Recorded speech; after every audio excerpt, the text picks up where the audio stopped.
One of the most fascinating things in Washington is when everyone in the media and political world get completely and totally obsessed with talking about, analyzing, dissecting, digging into somebody that almost no one has ever heard of before. So right now, obviously, it's George Papadopoulos. White House would say George who. This is the guy who pled guilty as one of the 3 criminal charges brought by Bob Mueller to lying to the FBI. He was a foreign policy campaign advisor to Donald Trump, except he was also a low-level volunteer, in the words of Corey Lewandowski, Sarah Huckabee Sanders, and others. But when you dig into this guilty plea, what really strikes me, whatever role this 30-year-old guy may have had, is though he obviously was interested in and open to some kind of collusion with Russia, he was really bad at it. And that seems to be the theme here. I mean, it's not that various people involved in the campaign weren't open to the idea of receiving some kind of dirt on Hillary Clinton from people connected to Russia. There's actually an explicit thing in this guilty plea where Papadopoulos says that he was told by his contacts that Russians had dirt on Hillary, thousands of emails, but never got anywhere. So, for example, he met with a woman, he reports to the campaign, who he was told was Vladimir Putin's niece. Take about 2 minutes of online research to discover that Putin has no niece. So that whole thing was a fraud. He also had this contact who was referred to in the criminal filing as the professor.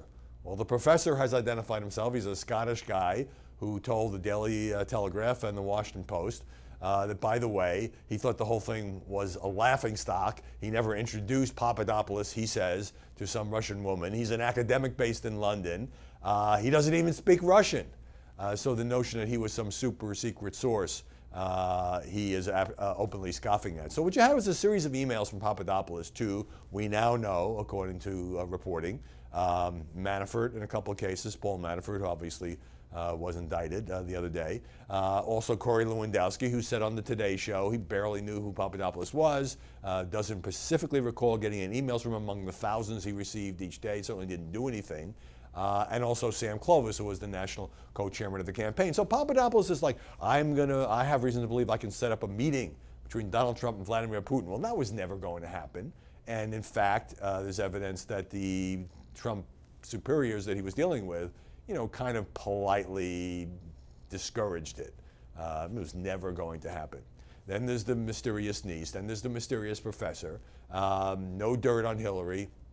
No thousands of emails and all that. And in that sense, it's kind of reminiscent of the thing that got so much attention a few months ago, which was that meeting last year with the Russian lawyer set up by Donald Trump Jr., attended also by Paul Manafort and Jared Kushner, and she said that she had dirt, incriminating evidence about Hillary Clinton. They quickly concluded that she didn't, and that she wanted to talk about sanctions and adoption, and that went nowhere. So I think the bottom line here is, this is the kind of thing Mueller should look into.